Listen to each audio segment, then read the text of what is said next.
વાલા હરિભક્તોને મારા જય સ્વામિનારાયણ। તો મિત્રો, આજે મારા વિડીયોમાં આપણે એ વાત કરીશું કે હવે મહંત સ્વામી મહારાજને જવાનો દિવસ આવી ગયો છે। 15 જૂન 2025 એ એનો અંતિમ દિવસ છે।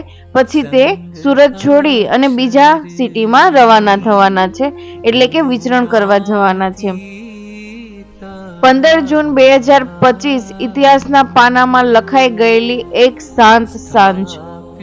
એ દિવસ જ્યારે સુરત અક્ષરધામ સ્વયં ભગવાનના પ્રમુખ ગુરુ મહંત સ્વામી મહારાજના પવિત્ર પગલાઓથી અભિભૂત થઈ ગઈ છે।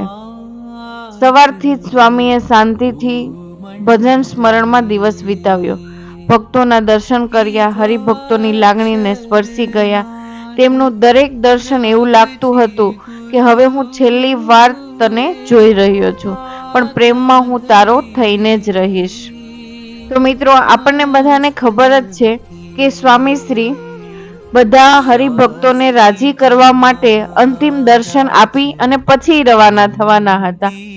સાંજે 7 વાગ્યા આસપાસ સ્વામીશ્રીએ મંદિરના દર્શન કર્યા, મંદિરના ખૂણે ખૂણે પ્રેમથી દ્રષ્ટિ ફેરવી અને અંતે ત્યાગશાળામાં શાંત રીતે વિસામો લીધો। મિત્રો, આ એક પવિત્ર દિવસ કે જે દિવસે અંતિમ પળોમાં પણ સ્વામીશ્રીએ માત્ર ભગવાનનું સ્મરણ કરાવ્યું। તેમણે કહ્યું, હંમેશા ભગવાનમાં રહેજો, સેવા અને પ્રાર્થના એ જ જીવનનો માર્ગ છે।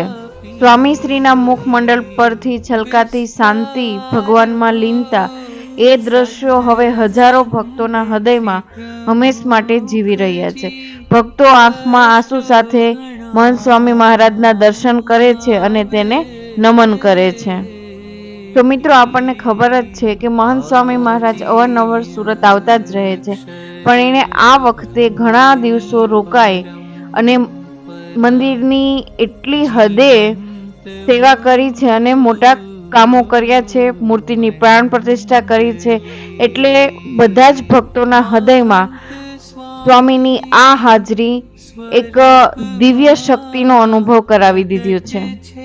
તો મિત્રો, મહંત સ્વામીના આવા દિવ્ય દર્શન અને સંવેદનાશીલ વાતો માટે મારી ચેનલને સબસ્ક્રાઇબ કરો, બેલ આઇકનને પ્રેસ કરો અને કમેન્ટ બોક્સમાં જય સ્વામિનારાયણ જરૂર લખજો। આગમનનું મુખ્ય પ્રયોજન પ્રાર્થના મંદિરનો પ્રતિષ્ઠા મહોત્સવ હતો। તારીખ 30 એપ્રિલ અખાત્રીજના શુભ દિવસે સ્વામીશ્રીએ આપણને સૌને પ્રાર્થના મંદિરની ભેટ તો આપી જ, પરંતુ સ્વયં મહારાજ સ્વામી સમક્ષ બિરાજી આપણા સૌ વતી પ્રાર્થના પણ કરી। તો આવો આપણે પણ આજે સ્વામીશ્રીની પૂજામાં તેઓને પ્રાર્થના કરીએ। સ્વામીશ્રીના સુરતમાં આગમનનું મુખ્ય પ્રયોજન પ્રાર્થના મંદિરનો પ્રતિષ્ઠા મહોત્સવ હતો। તારીખ 30 એપ્રિલ અખાત્રીજના શુભ દિવસે સ્વામીશ્રીએ આપણને સૌને પ્રાર્થના મંદિરની ભેટ તો આપી જ, પરંતુ સ્વયં મહારાજ સ્વામી સમક્ષ બિરાજી આપણા સૌ વતી પ્રાર્થના પણ કરી। તો આવો આપણે પણ આજે સ્વામીશ્રીની પૂજામાં તેઓને પ્રાર્થના કરીએ।